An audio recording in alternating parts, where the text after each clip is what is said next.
Hallo, guten Tag. Mit diesem Schwindel, die Sache beschäftigt mich wirklich sehr. Ich habe gestern diesen Freund von damals getroffen, mit dem super tolle Zeit hatte, damals vor 8 Jahren.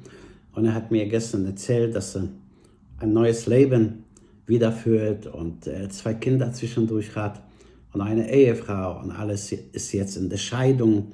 Er kann seine Kinder nicht sehen. Und dann hat er seit einem Jahr einen Schwindel entwickelt und ist jetzt in der psychosomatischen Behandlung bei einer Therapeutin. Es geht ihm zwar besser, aber er hat immer noch den Schwindel und die Sache ist ein bisschen unerklärbar. Es gibt viele Sachen auf der Welt, die unerklärbar sind. Ja? 2 und 2 ist zwar 4, aber für manche Leute vielleicht 6 oder 7,5. Das wissen wir nicht. Wir wissen, dass wir damals in einer Kneipe waren und da haben wir tolle Musik gehört und da haben wir den Kellner gefragt, Entschuldigung, wir singen das Lied. Und der Kellner hat gesagt, weiß ich nicht, das hat mein Mitarbeiter aufgenommen, aber er ist im Moment nicht da, er kommt erst mal um 18 Uhr. So, was sollten wir machen? Heute haben wir eine App dafür und dann klicken wir einmal und dann wissen wir, wer das Lied singt. Es gibt heute sogar eine App für eine Pflanze. Du weißt nicht, wie die Pflanze heißt, klickst du einmal und dann weißt du, wie die Pflanze heißt. Also, es gibt viele Apps, viele Sachen, das ist ja super, aber was da im Gehirn alles abläuft, dafür gibt es noch keine App. Vielleicht Gott sei Dank, vielleicht nicht. Auf der anderen Seite, wenn ich mir überlege, stell es dir vor, jemand will dich umbringen, dann klickst du eine App und dann siehst du, pass auf, er will dich umbringen, dann haust du ab. Aber was die Leute so denken und was da in der Birne alles abläuft, das wissen wir nicht. Und deswegen ist das ein großes Problem für diesen Freund von mir, der zu Ärzten gegangen ist und die Ärzte konnten ihm nicht helfen. Die dachten, er ist verrückt. Er sagt, stellen Sie sich vor, mir geht's gut, in den Räumen funktioniere ich ganz, ganz gut. Aber sobald ich auf der Straße bin, denke ich, dass ich falle.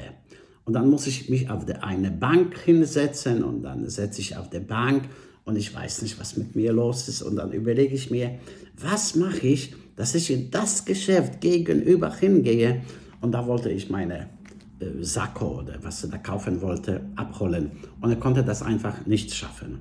Und zur Arbeit musste er kutschiert werden von verschiedenen Freunden oder von seiner Ex-Frau. Die haben ihm geholfen. In den Räumen hat alles super funktioniert, aber auf der Straße nicht. Dann ist er zu einem Hausarzt gegangen.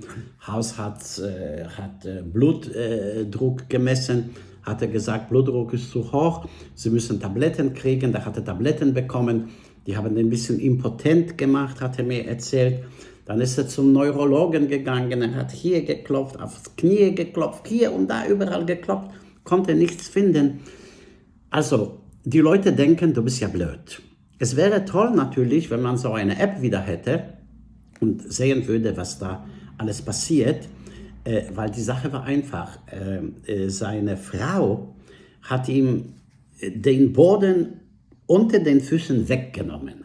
Sie hat alles für ihn gemacht und hat gesagt, du brauchst dich um nichts zu kümmern. Er konnte nicht mal ans Internet, er konnte nicht mal an den Computer ran, nirgends, weil die Frau hat gesagt, ich regle das alles. Du musst arbeiten und Geld bringen. So hatte der 2 Kinder bekommen und schreckliche Ängste dann um die Kinder entwickelt. Die Frau hat ihm alle Verantwortungen weggenommen. Er konnte einfach nichts machen. Und dann plötzlich hat er herausgefunden, dass er keinen Boden unter den Füßen hatte. Und er konnte nicht mal Fernsehen gucken. Er hat mir erzählt, seine Frau wollte immer RTL gucken und er wollte Arte sehen. Und die Frau hat gesagt, nein, wir gucken heute RTL. Also das war auch eine Terrorsituation zwischen den beiden. Und dann hat er zu sich gesagt, ach warum, ja, ich brauche überhaupt kein Fernsehen. Da hat er darauf verzichtet. Auch was Kontoauszüge und diese Banking online betrifft, die Frau hat das auch alles für ihn gemacht. Und da hat er zu sich gesagt, ach, ich brauche das alles nicht. Warum? Das interessiert mich nicht. Meine Frau regelt das alles. Aber mit der Zeit hat er herausgefunden, dass er den Boden unter den Füßen nicht mehr hat. Und deswegen hat er den Schwindel entwickelt.